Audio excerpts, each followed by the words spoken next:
So, not a particularly edifying night for English football, but there was some domestic fare going on today, and we can have a look at the results tonight from the Johnson's Paint Trophy. That, of course, is the trophy for teams in Leagues 1 and League 2. It's divided up into sections, and the winners of the Northern section play the winners of the Southern section at Wembley next year. Bradford are through. They won 2-0 at Port Vale. Crewe joined them. They drew with Doncaster, but won 5-3 on penalties. No extra time here. It goes straight to penalties. Bury and Preston was postponed due to the weather. Coventry and Sheffield United drew 1-1, but Coventry won 4-1 on penalties. And in the southern section tonight, Oxford winning 3-1 on penalties after a 1-1 draw after 90 minutes. Southend beat Brentford despite a minor comeback at the end by 2-1. And Yeovil beat Wycombe by 2-0. There's more tomorrow night as well, and we'll have more Champions League action too. Let's just sum up the night with the Bet Boys.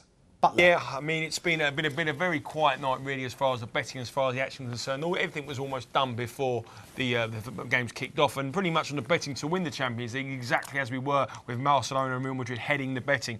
Probably the slight movers of the night, Borussia Dortmund gone into 8-1 to win it, and Schalke into 33. Arsenal a 28-1 chance to win it, and AC Milan, who've qualified, a 66-1. I think the moves really for me will be on the Europa League. Look at Zenit, they're in there now. Look at Ajax, they're the kind of thing. Bookies haven't priced it up yet because they want to see who's in it from tomorrow, but they're the two movers I think want to happen in. And also domestically, with Manchester City going out of Europe, they have been cut in the betting to 6-5 to win the Premier League title. Punters and bookies both think that Man City going out enhances their chance to win the Premier League. It's strange. I think City fans wanted to get knocked out of Europe, and Man United fans wanted them to stay in Europe. I think that's how I saw it, definitely. From a stats point of view tonight, I think Dynamo Zagreb are just about waiting for the full-time whistle, but it looks like the worst ever Champions League group performance ever. Played 6, lost 6, none scored, 14 conceded. Arsenal now just 7 away wins and 30 in Europe. Zenit's first away win in Europe for 2 years.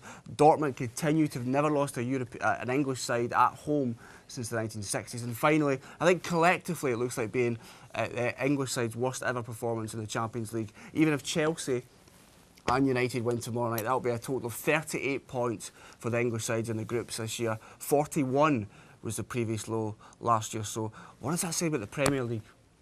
I'm just wondering, if you constructed a graph, would it be just a downward spiral with English teams with those stats that you've given? Yeah, I think so. If you think back to the heady days of, sort of the middle part of the last decade, where English sides were so dominant. And 2008 final with Chelsea and United both in the final. The Premier League was just untouchable then, but just a slight decline year in, and it's getting worse, isn't it? Mina, you don't agree? No, it's not that I do. Yes, because you're basically making it seem like the Champions League is, the league to basically win, and if you win that, then you're absolutely superb on every level, and if you've got 3 semi-finals, then wow. But firstly, I don't really think the Champions League is that great all the time. You could see that with the time when Porto and Monaco reached the final. Football is round like that. There are always teams that will do very well and teams that won't do very well, and leagues that will go up for a few years and leagues that will go down. I mean, you saw that with Serie A. They were the dominant side in the 90s.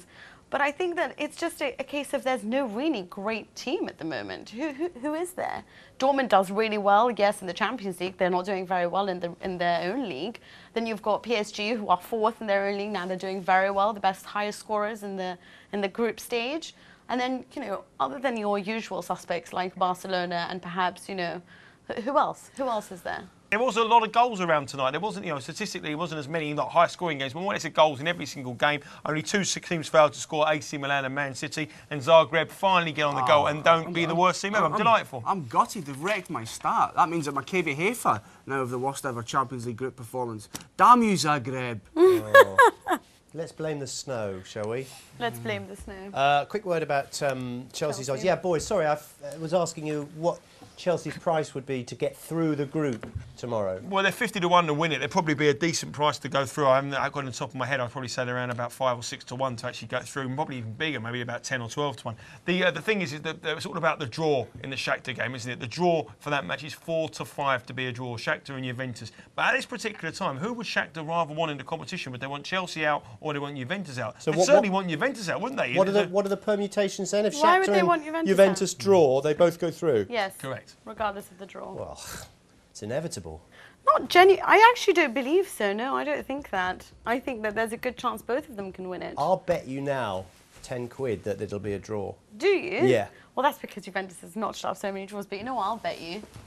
Butler, are you the witness? I'm the witness. Okay, that's a tenner. We'll see. I'm here Let's have a tomorrow. look at the table, and here is the situation as it stands. As the boys were saying, if those two draw, Shakhtar and Juventus, they both go through. However, if one wins, Chelsea can sneak up on the blind side in what should be a relatively easy game against Nordjylland. But the way Chelsea are playing Juventus that lose. at the moment, what? It's got to be Juventus that lose. If Shakhtar lose, they still can't go in. What's happened to Chelsea? Is it a coincidence that they've gone off the boil since they changed managers? Not that they were playing very well before. No, I just think that it's a case of things catching up to them. I think that, you know, when you play the Champions League, it's the luck of the draw, really. And also, I think they might have underestimated their opponents on this occasion. OK, we'll be back tomorrow. Thank you very much to the Bet Boys and thanks to Mina. We'll be back tomorrow at 7 o'clock, looking ahead to those Champions League games, including Chelsea. Man United are playing as well. And don't forget Celtic too. They've still a chance of getting through. They're at home to Spartak Moscow. We'll see you tomorrow at 7.